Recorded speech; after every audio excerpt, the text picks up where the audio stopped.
Hi everyone, it's Hana from Healthy Homemade Habits. Today we're going to make a breakfast egg bake. This bake is great because it's really adaptable and doesn't require a recipe. You could really put anything you want into it. For me and Tim, this bake is enough for breakfast Monday through Friday. It makes about 10 pieces and it's really delicious.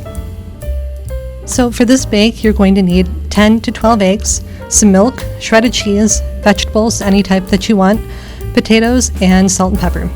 I'm using a trio of bell peppers that are frozen, onion, garlic, and zucchini, but you can use whatever vegetables you like. Everything works great. All right, let's get started. So we're going to preheat our ovens to 375 degrees. Sometimes I do 350, but it really depends on your oven. Some run a little hotter, some run a little cooler.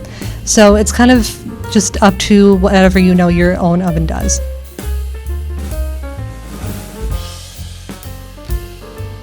We're going to start by dicing our onion. The way that I do this is by cutting the top of it off and then turning it on its flat side and cutting from pole to pole right through the bit that is the root of the onion.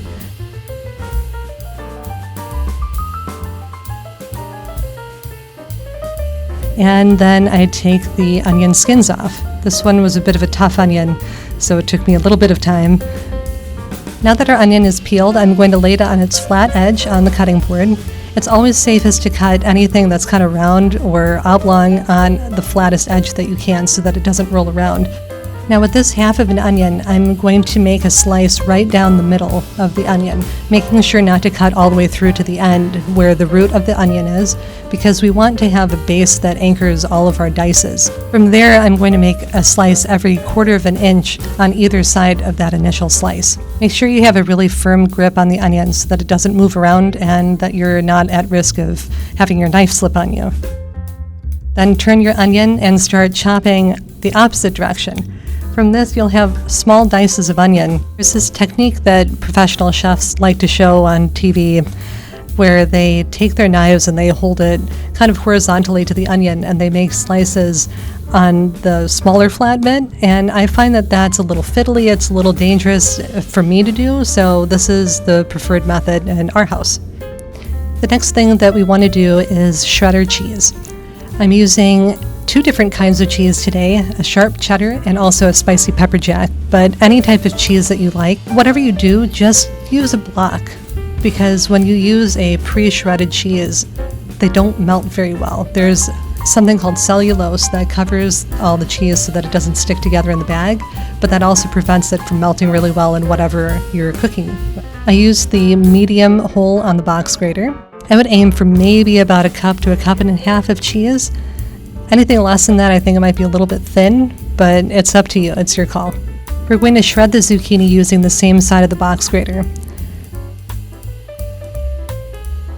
Just do your best to shred most of the zucchini. It could become a little bit fiddly, especially towards the top of the zucchini where the root of it is. I'm using a salad spinner today to take the moisture out of my shredded zucchini, but you could also put it into a towel and squeeze it out by hand over the sink. Both methods are effective, but the salad spinner is kind of fun.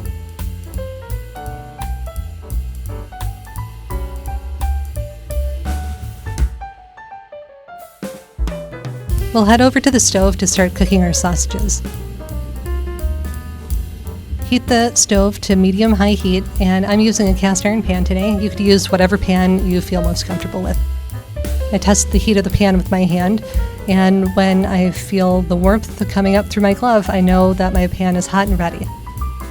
I'll take the sausage in sort of small, bite-sized pieces as best I can and spread them evenly across the cast iron. And these take about 5 to 10 minutes to cook. It depends on how brown and crispy you like your sausage to be, but just make sure that it's cooked all the way through and it's no longer pink inside.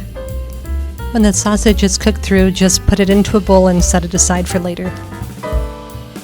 We'll be cooking the vegetables in the same pan. The first thing that you want to do is add just a little bit of olive oil to your cast iron or pan. Even though there's some oil left over from the sausages, it's going to help brown the vegetables up a little better. The first thing we'll cook is the onions.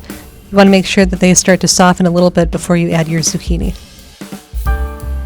Once the onions have softened just a little bit, I add my zucchini. I'm also adding some garlic into my pan. This is a great frozen garlic. I believe the brand is called Dorot, and we use these all the time. I add just a touch of salt here and a little bit of pepper and also some red pepper flakes because we like our egg bake to be a little bit spicy. After a couple of minutes, I add my trio of bell peppers. These frozen ones from Trader Joe's are really great. We've been very happy with them. They actually have a lot of really great bell pepper flavor and they hold their texture really well. The vegetables don't take very long to cook, probably 5 minutes or so. You just want to make sure that most of the liquid is evaporated. Alright, it is time to crack the eggs. I recommend cracking the eggs into a separate bowl before adding them to the main mixing bowl, just in case one is icky. It's rare, but it does happen. I'm a little paranoid, so I always sniff the eggs too, but you really don't have to do that. I break up the eggs before whisking them. Give your eggs a really, really good whisk. You want to make sure that they're thoroughly mixed in together, and then I add about a tablespoon splash of milk per egg. So in this case, I'm using 10 eggs. That would be 10 tablespoons of milk. Add about a tablespoon of salt and about a teaspoon of pepper, and then whisk, whisk, whisk.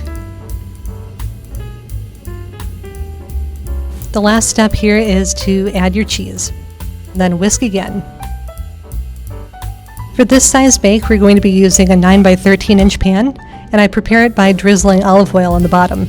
This prevents the bake from sticking after it's done in the oven, and it also helps to brown the sides of your bake.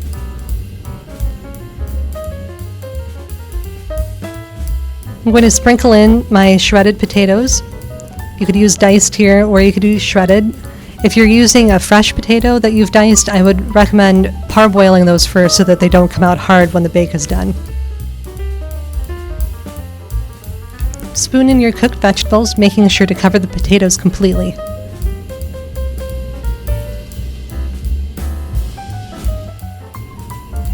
Then drop in your sausage pieces over the veggies, making sure they're spaced in a way so that you get a piece of sausage in every bite. Finally, pour your cheesy eggs on top, and we're ready to put the bake in the oven.